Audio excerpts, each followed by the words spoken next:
vou começar, pastor, pela introdução, que aí eu acho que é muito interessante essa introdução, porque o Tim Keller ele contextualiza bastante sobre o que que é esse livro, o que que ele está falando, e o que que ele vai abordar.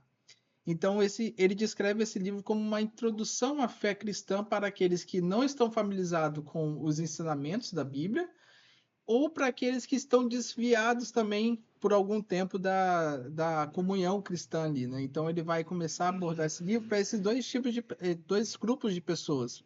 Para quem não conhece nada do Evangelho, mas para quem já conhecia o Evangelho e estava um pouco desviado.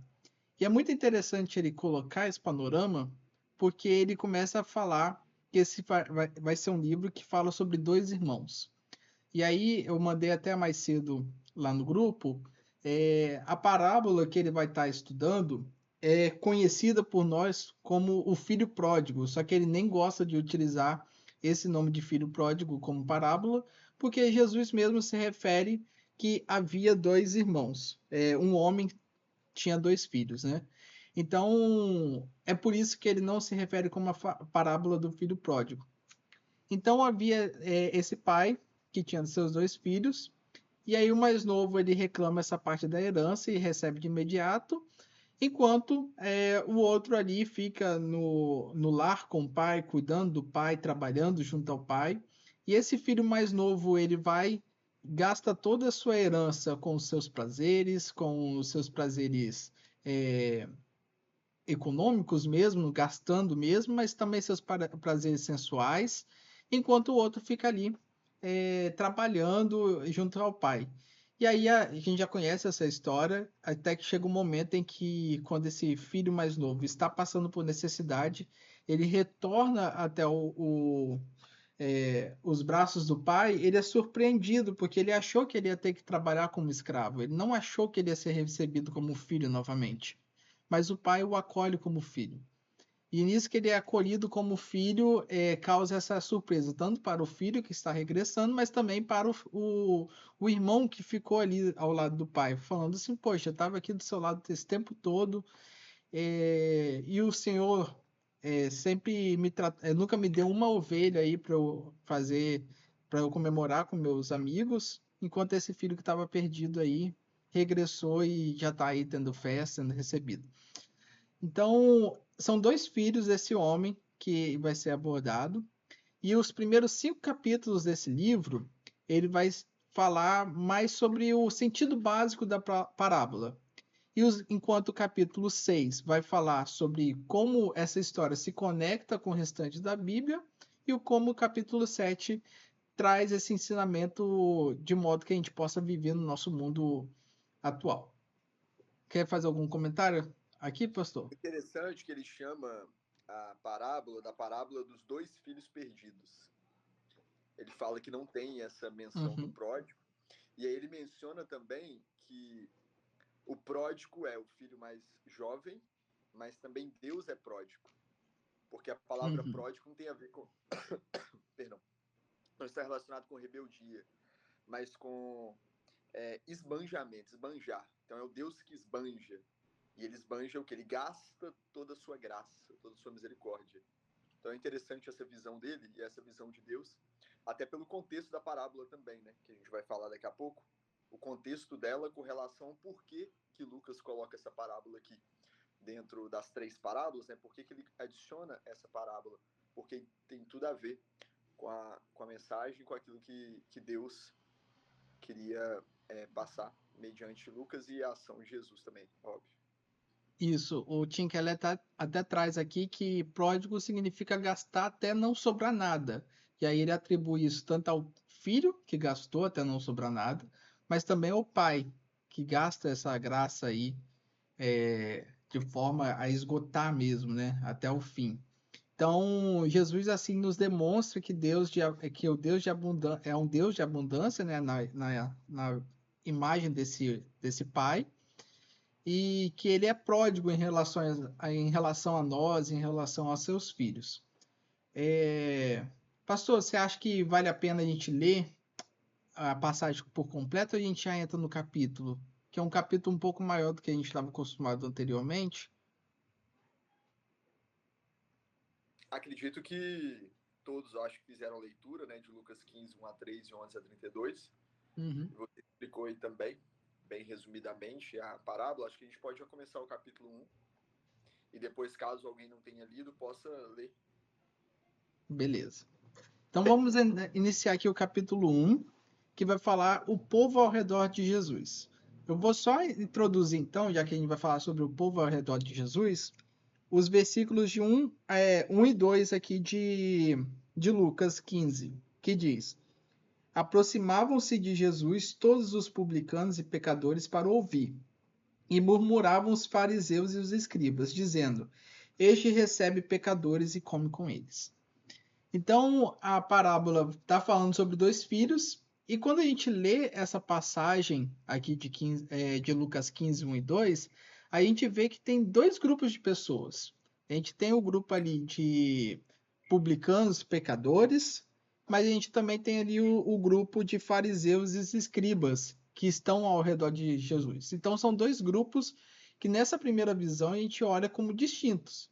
Ou seja, um grupo é pecador, uma pessoa que está ali na sociedade fazendo, usufruindo dos seus prazeres sensuais, como em alusão ao filho pródigo ali, e do outro lado é aquela pessoa super moralista, os escribas que guardam a lei, que guardam ali a Bíblia e vão fazendo todas aquelas cerimônias de pureza e tudo mais.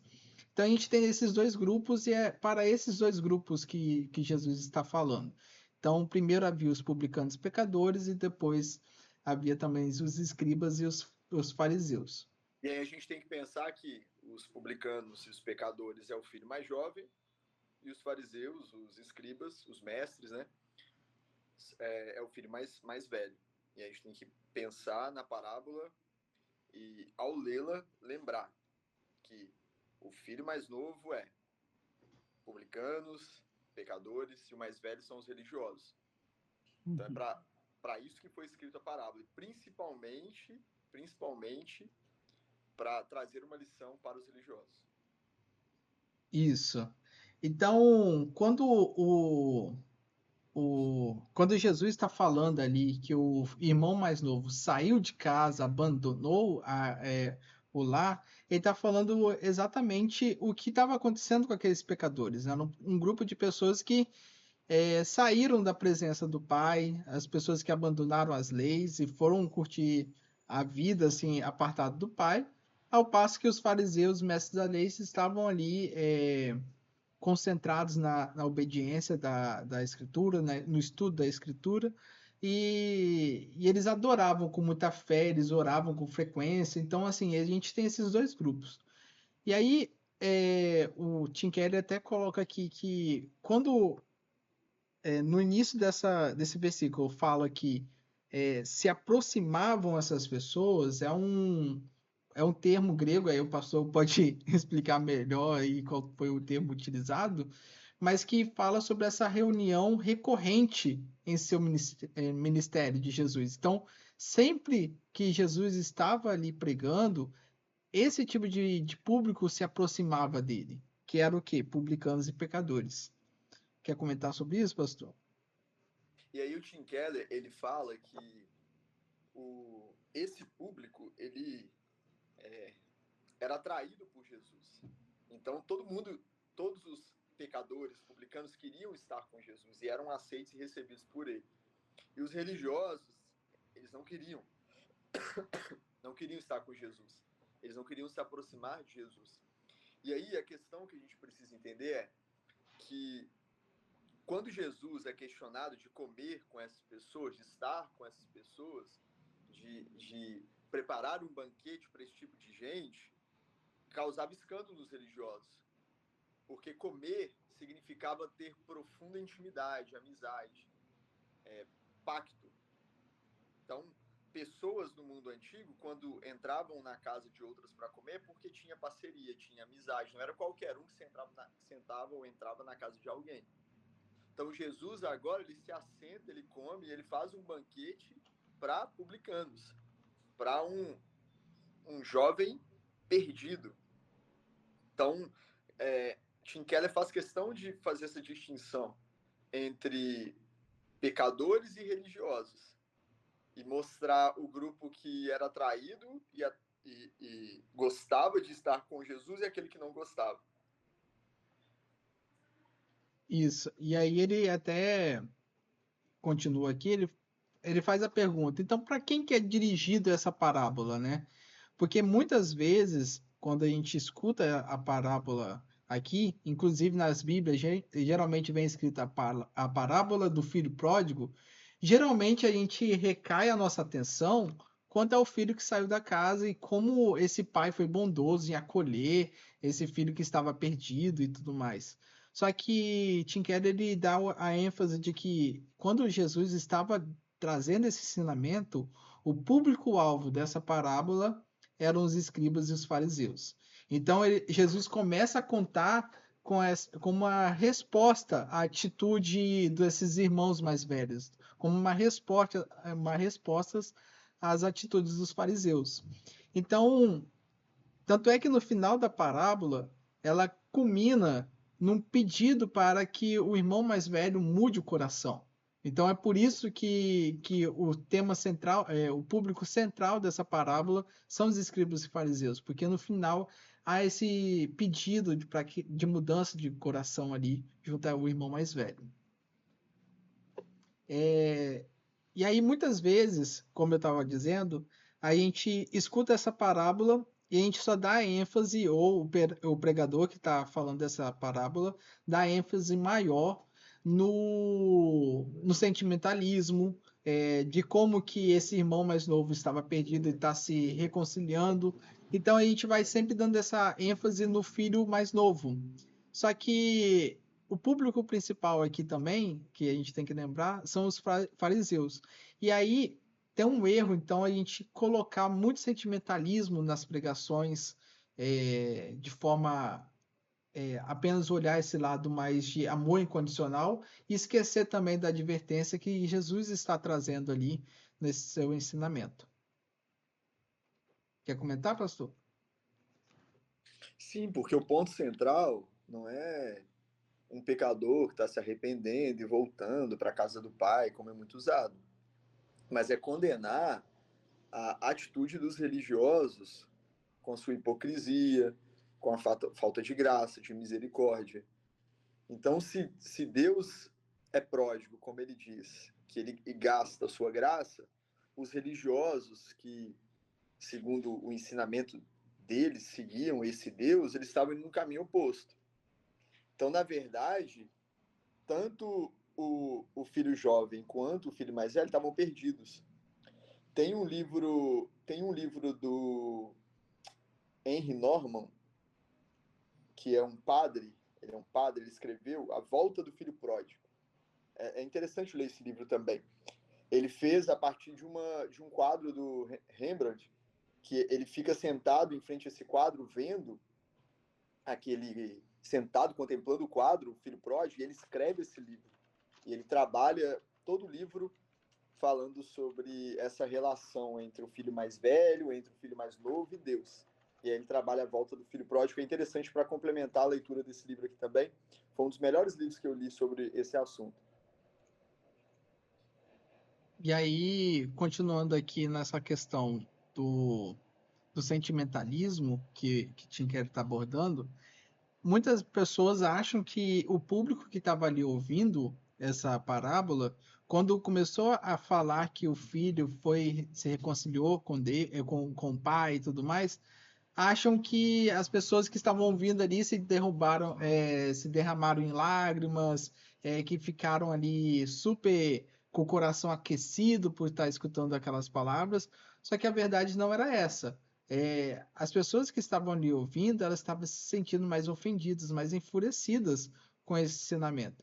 Então, a história ela revela que o objetivo não era levar para esse lado do sentimentalismo, mas de advertência. A história de teimosia autodestrutiva desse irmão mais novo também condena o estilo de vida do irmão mais velho. Então, são dois lados da história que a gente tem que estar atento ali. E Jesus está dizendo que tanto o religioso quanto o descrente estão espiritualmente perdidos e que ambos os estilos de vida são um beco sem saída. e que todo e qualquer pensamento que a raça humana teve em relação a como se ligar a Deus até então fora mero engano. Então Jesus está dizendo ali que os dois públicos estão errados. E ele está ali para justamente trazer essas pessoas de volta para se reconciliar com Deus. É interessante, Breno, esse ponto que os religiosos ficavam furiosos com o ensinamento de Jesus, porque isso acontece até hoje. Até hoje.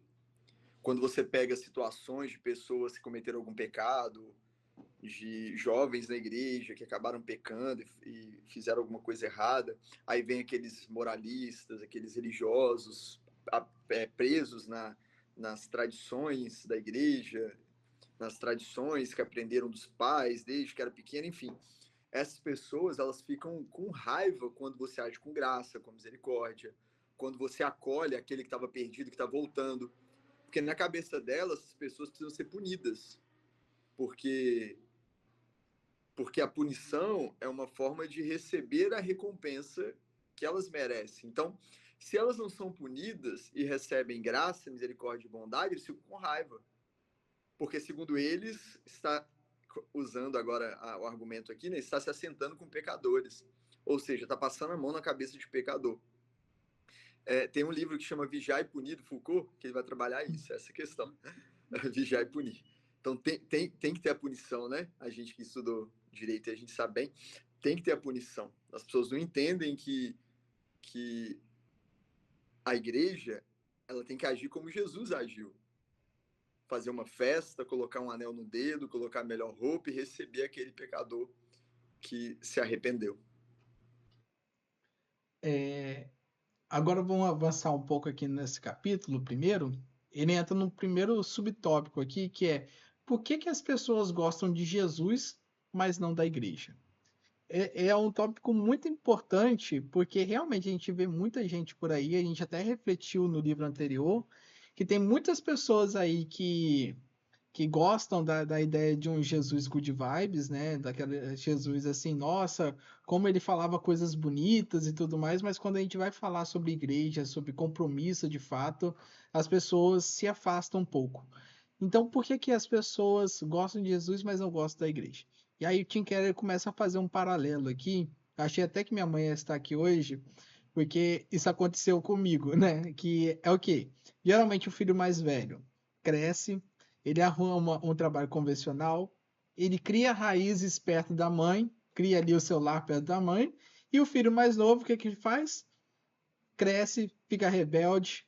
Então eu era o filho rebelde lá de casa, e eu que fui morar em outra cidade, eu que fui embora da cidade, então assim, tava fazendo muito ali. Então, assim, Tim Keller coloca esse paralelo. Geralmente o primogênito ele cresce, fica ali mais próximo, o irmão mais novo prefere viver a vida e vai embora e sai gastando tudo, e vai construir sua vida em outro lugar. E aí ele faz esse paralelo sobre uma pessoa que está sempre ali do lado, respeitando, honrando e cuidando da sua família e dos seus pais, enquanto o outro está indo embora. E aí ele começa a colocar também o paralelo com a questão da construção da sociedade mesmo, né? Porque sempre que a sociedade começa a se organizar, e ele cita aqui o exemplo da burguesia que surge lá no período industrial, existe também um grupo de pessoas que vai contra aquela rigidez ou aquela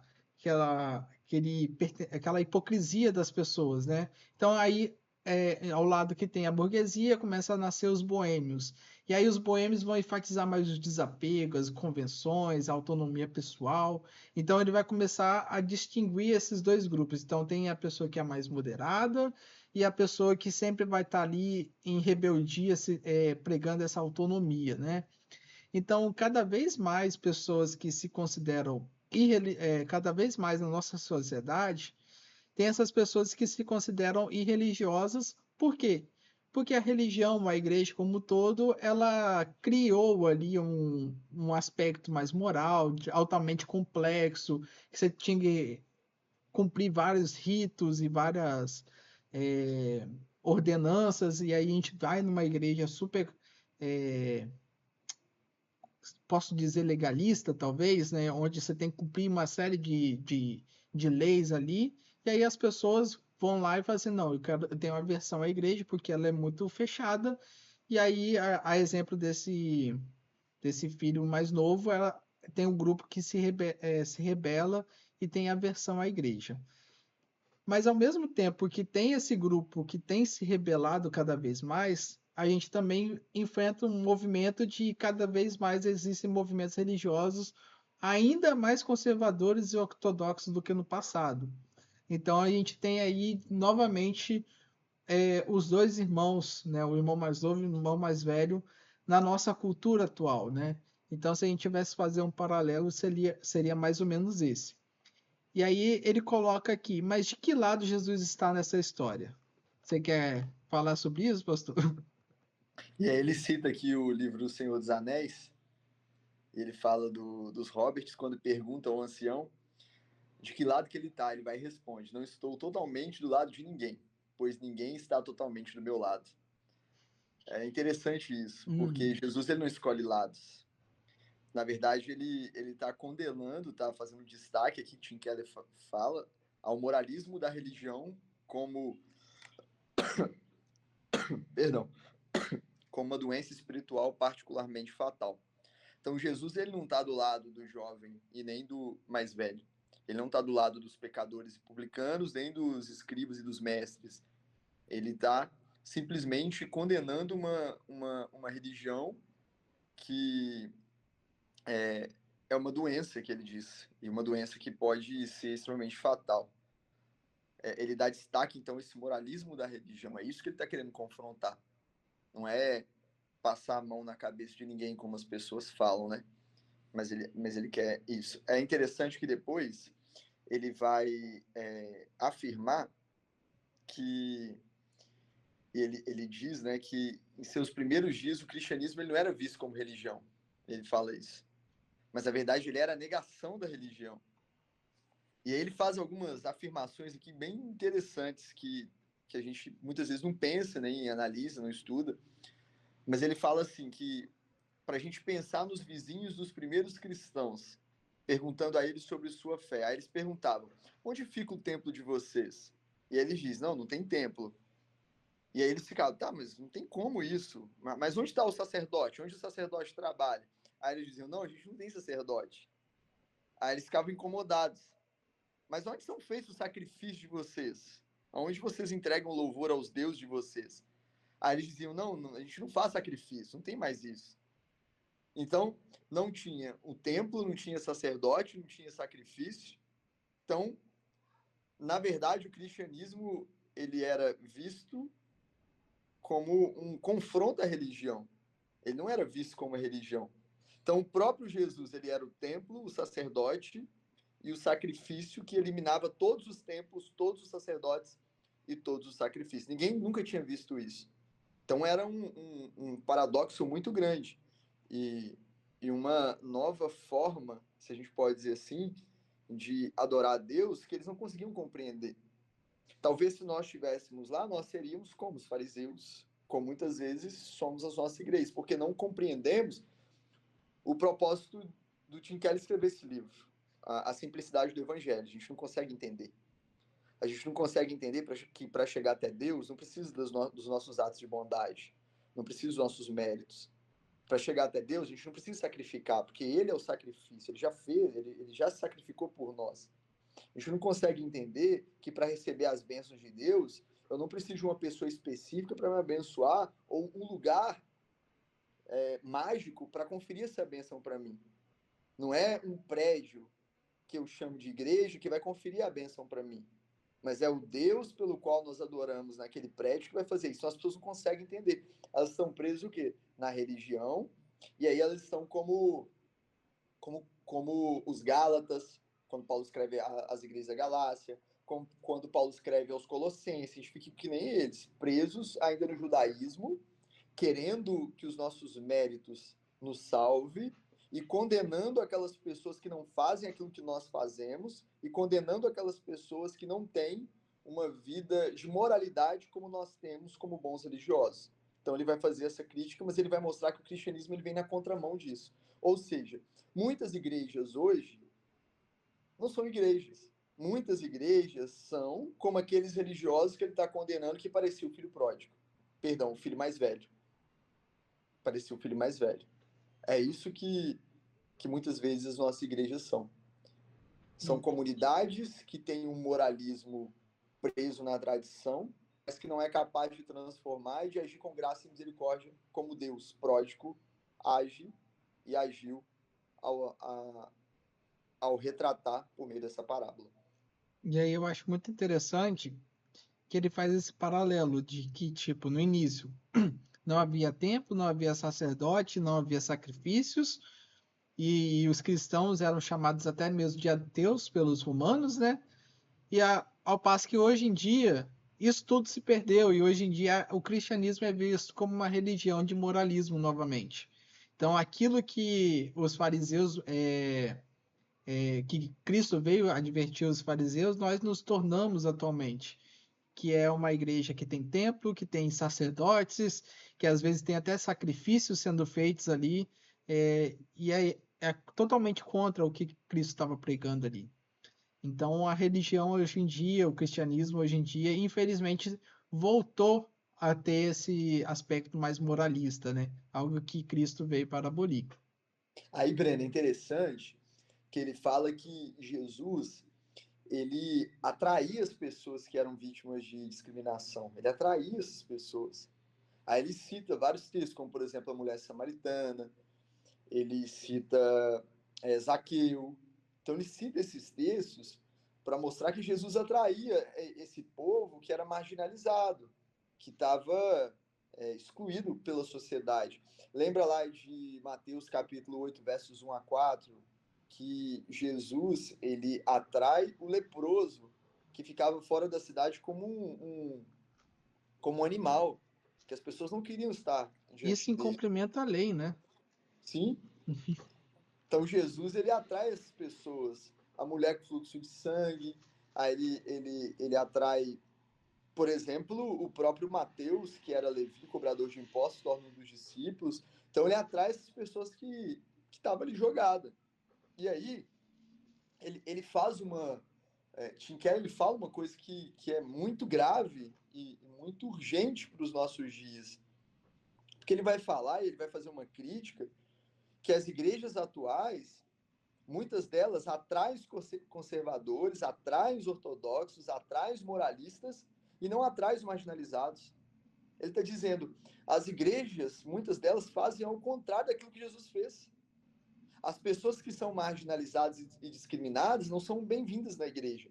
Eu lembro, já contei isso na igreja, que eu era educador social e eu trabalhava no Projeto Adolescente, que é um projeto do governo federal, não sei se existe ainda. Ele foi um projeto que iniciou no primeiro mandato do Lula, nem sei se existe ainda, e começou. E aí eu trabalhei nesse projeto. E a gente trabalhava com adolescentes em vulnerabilidade social. E a gente pegava os adolescentes, preparava esses adolescentes no mercado de trabalho, e como era um projeto executado pela Junta de Ação Social Batista, a gente tinha oportunidade também de evangelizar. Mas o projeto vem como? Integrar os jovens no mercado de trabalho, tirar os jovens da prostituição, tirar os jovens de um contexto de violência, de criminalidade, de drogadição, vão tirar a galera disso. Aí nós trabalhávamos nisso. E aí a gente sempre fazia, nos coletivos, a gente fazia programações no final do ano. A gente fazia uma programação para agradecer a Deus pelo ano. Só que 90% dos coletivos não eram de adolescentes cristãos. Só que as igrejas abriam as portas, algumas delas, muitas fecharam porque recebiam adolescentes e esses adolescentes não estavam se convertendo e indo para a igreja, então elas não queriam eles de imediato, porque queriam a conversão deles rápida, então fechavam as portas. E muitas dessas igrejas que continuavam com as portas abertas agiam com discriminação com esses adolescentes. E aí eu lembro, já contei a história do Elias. Elias, ele era um travesti, ele é homossexual, muitas vezes ele travestia, muitas vezes eu já fui na beira da praia, aqui em Vila Velha, para quem não conhece, tem uma parte que é só de prostituição, muitas vezes eu fui lá para tirar ele de lá, para falar para Elias não ficar ali, e ele tinha um respeito profundo por mim, muitas vezes eu ia na casa dele, conversava com ele, E aí eu lembro que nós fizemos uma programação de final de ano para agradecer pelo ano, né? O ano que nós passamos, né, no coletivo que a gente chamava. E aí eu lembro que eu ensaiei uma música com eles. E ele gostava da Bruna Carla. Eu fui ensaiei, não sei cantar direito, me falei, pô, vamos ensaiar. Ensaiamos uma música. E aí os adolescentes, a igreja emprestou o templo, né? Foi até na igreja de Vale Encantado, no pastor da Júlia, na época. E aí a igreja emprestou. E eu lembro que nós cantamos lá e foi lindo, foi muito legal. Só que um irmão da igreja, ele disse que aquilo era um absurdo. O Elias ter cantado porque o Elias era gay. E, enfim, ele não podia ter cantado ali. Só que ele não entendeu que não tinha nada a ver com a igreja. A igreja tinha emprestado espaço para que fosse a formatura de um projeto que estava ajudando pessoas discriminadas, marginalizadas a sair daquela situação e ajudá-las a encontrar o reino de Deus. Mas não era imediato, a gente trabalha, mas é o Espírito que convence o homem do pecado, da justiça e do juízo. E aí o Elias ouviu. E aí ele nunca mais voltou na igreja, ele nunca mais pôs o pé lá na igreja. E aí o tempo foi passando. Teve um dia que eu recebi a notícia que o Elias foi assassinado com um tiro na testa. E foi jogado no bairro, em Vale Encantado, foi jogado num valão. E eu sempre lembro disso, quando vejo esse texto aqui e essa discussão. Porque a gente, para aquele irmão, a gente tinha que receber os ortodoxos, os moralistas, os conservadores, esses que tinham que estar ali. Mas o discriminado não podia estar ali dentro, nesse processo, para que ele pudesse encontrar Deus, encontrar Cristo, para que ele pudesse entender sobre a vida, entender sua condição, ele não podia estar ali. Mas ele tinha que estar ali com a sua vestimenta, e agora eu nem falo vestimenta física, mas com a sua vestimenta completamente mudada, só para atender as demandas desses religiosos. Essa é a crítica, que a igreja hoje, o que ela faz? Se Jesus talvez entrasse na igreja hoje, ele não ia sentar nem no último banco. Porque a igreja hoje, ela tem um viés, a igreja evangélica brasileira, ela tem um viés um pouco diferente daquele que Jesus sempre agiu. E eu não estou falando da igreja Vinde ou de qualquer igreja que nós conhecemos, mas eu estou falando da maioria. Nós não queremos receber os marginalizados. Nós queremos receber os conservadores, os moralistas, os religiosos apegados na tradição. Então isso é para a gente refletir. E é isso que Tim Keller faz no primeiro capítulo. E é só para complementar aqui, ele até cita o versículo lá de Mateus 21:31, que é: os publicanos e as prostitutas estão entrando antes de vocês no reino de Deus. Quando Jesus está lá falando a parábola dos dois filhos, né? Jesus ele dá esse ultimato, né? Os publicanos e as prostitutas estão entrando antes de vocês, no caso os fariseus, escribas, antes de vocês no reino de Deus. Nós vamos ter muitas surpresas no céu, Breno, muitas surpresas. Pode ter certeza disso. Muita surpresa. E aí eu gostei de uma frase final aqui do livro para a gente abrir para discussões e pessoal comentar, que é justamente sobre esse contexto que você estava falando, se as nossas igrejas não causam apelo algum aos irmãos mais novos, provavelmente devem estar mais repletas de irmãos mais velhos do que gostaríamos. Ou seja, a gente deve estar lotado de pessoas que são moralistas, pessoas que rejeitam quando o irmão mais novo chega na igreja, e a gente não está fazendo esse apelo aí para acolher novamente esses irmãos mais novos, esses irmãos que estão marginalizados. Então, esse foi o primeiro capítulo. Perfeito. Agora a gente abre aí para perguntas, para discussões, para comentários. Sintam-se à vontade. Pode mandar em texto, pode abrir o microfone, pode falar o que quiser. Deixa eu ler aqui que a Júlia comentou rapidinho. Tim Keller muitas vezes não é bem aceito. Já li várias críticas sobre ele ser progressista. O livro não é bem compreendido. É isso aí. Eu estava escutando sobre isso essa semana, que tem gente que chama Tim Keller de liberal. Aí, E se a gente tem um discurso dessa forma, a gente já é taxado, né? Já é rotulado. Realmente, assim, foi no seminário, inclusive, o pessoal falou assim, Tim Keller é liberal e tal. Eu fiquei, poxa, eu acho que... Meu Deus. Nunca leu o cara. Eu acho que o cara ou nunca leu Tim Keller ou nem sabe o que que é liberal, né? Não sabe que é liberalismo teológico, não tem nada a É, ver, nada a ver. Porque o liberal, geralmente pro pessoal da igreja, liberal é o quê? É beber, fumar, é ir pra festa, isso é liberal. Mas o liberalismo teológico é completamente diferente. É uma outra coisa, não tem nada a ver com isso. eu acho que enquanto o pessoal vai mandando pergunta aí, talvez a Rose tenha perguntas, né, Rose? Sempre tem, com as perguntas mais polêmicas. Sim, olha lá. Ela, sim. Cadê Cirlei? Cadê Cirlei?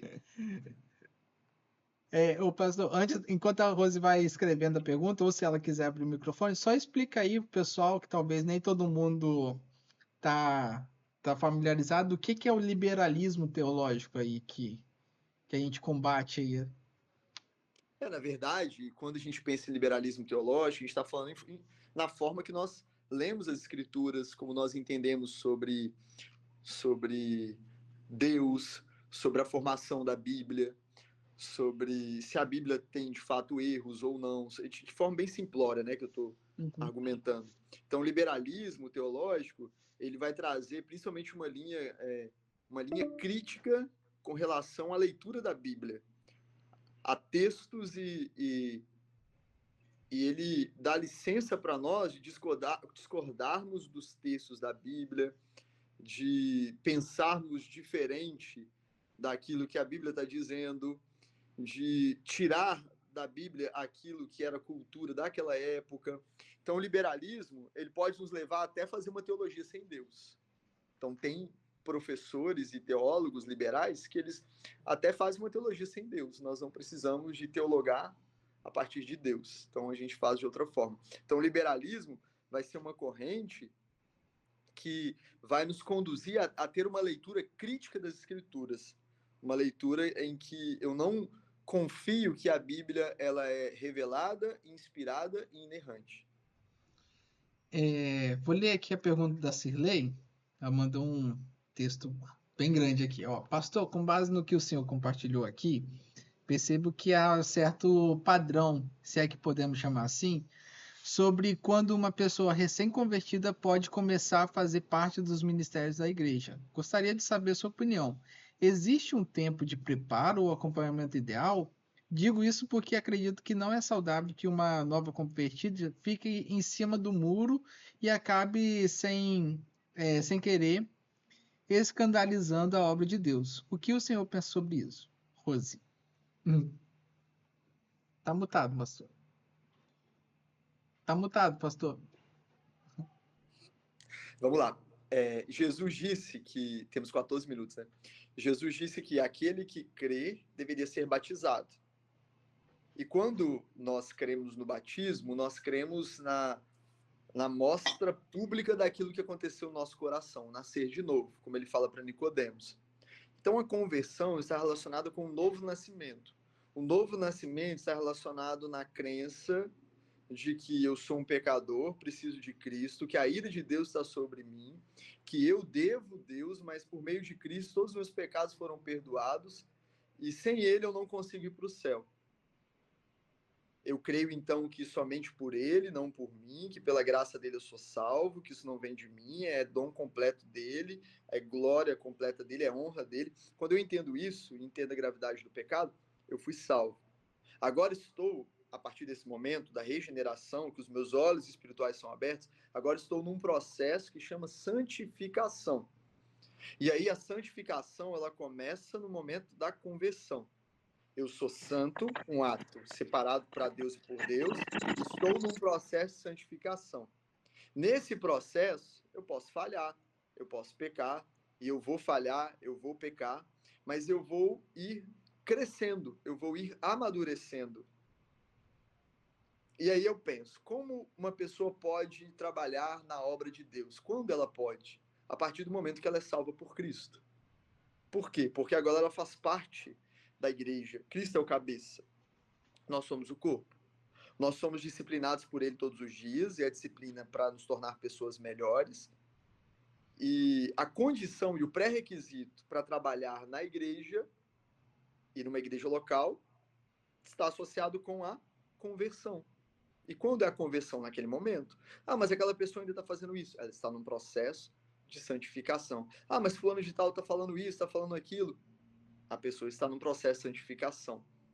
Então não tem como a pessoa, e nunca vai acontecer isso, da pessoa ser convertida e subitamente mudar completamente a sua forma de ser, viver, as suas práticas diárias. Pode ser que aconteça. Algumas, mas pode ser que não. Por exemplo, eu e vocês temos falhas e temos coisas que a gente tem que lutar diariamente. E eu sou pastor, e vocês já, alguns aí já são mais velhos de igreja, outros estão começando, mas a gente tem a nossa condição de pecadores. A questão é que os religiosos, eles não conseguem entender isso, que era a crítica de Jesus. Como é que você está comendo com o pecador, com o publicano, essa pessoa não vale nada, ele está aí com você. Não, mas essas pessoas também, elas merecem o reino no sentido, não do esforço delas, mas no sentido que Cristo, ele também morreu por elas. Então a gente não pode condicionar, aquela pessoa ali está preparada, aquela ali não, aquela pessoa é isso, aquela ali não. A condição é ser convertido, não importa como ela esteja. Ah, mas ela não quer mudar de vida. Ah, ela quer continuar assim. Ah, ela está se escondendo. Aí é uma outra coisa. Aí ela não entendeu sobre Cristo, sobre o reino. Aí ela tá só ali como os religiosos, frequentando uma comunidade, mas ela não é convertida por Jesus. E aí a gente até remete ao livro anterior que a gente estava lendo, né? Que são são os lobos que estão no meio das ovelhas ali, né? Pastor, você ora por a gente aí? Oro, claro. Ah, depois eu dou um aviso, pode orar aí. Deus, obrigado pelo tempo que passamos, obrigado por toda a nossa discussão, diálogo, obrigado por cada participação, obrigado porque o Senhor é o Deus cheio de graça, o Senhor esbanja graça, obrigado. Obrigado porque é por causa disso que nós estamos aqui. Obrigado pela tua misericórdia, Deus. Por causa delas nós não somos consumidos. Obrigado. Obrigado porque somos aceitos pelo Senhor apesar de nós. Muito obrigado. Obrigado porque nós podemos desfrutar da tua presença, do teu reino, do teu espírito e somos convidados a sentar e a participar do banquete do Senhor. Muito obrigado porque somos amigos do Senhor. Te agradecemos, que o Senhor nos ajude e que o Senhor tire de nós toda esse moralismo sem vida, esse tradicionalismo morto. Tira isso de nós, Deus. Esses ensinamentos que muitas vezes nós recebemos que não tem nada a ver com a Bíblia e que nos faz ser pessoas extremamente discriminatórias, preconceituosas, pessoas que não são capazes de olhar para as pessoas e recebê-las e ajudá-las a encontrar um norte para a vida delas. Tira isso do nosso coração, Deus. Nos ajude a sermos pessoas que de fato amem o Senhor de todo o coração e não apenas se escondam atrás da religião, da Bíblia, da igreja, para viver uma vida que não tem nenhum sentido e nenhum significado com aquilo que as Escrituras nos ensinam. Nós pedimos isso a Ti e oramos no nome de Jesus. Amém. Amém.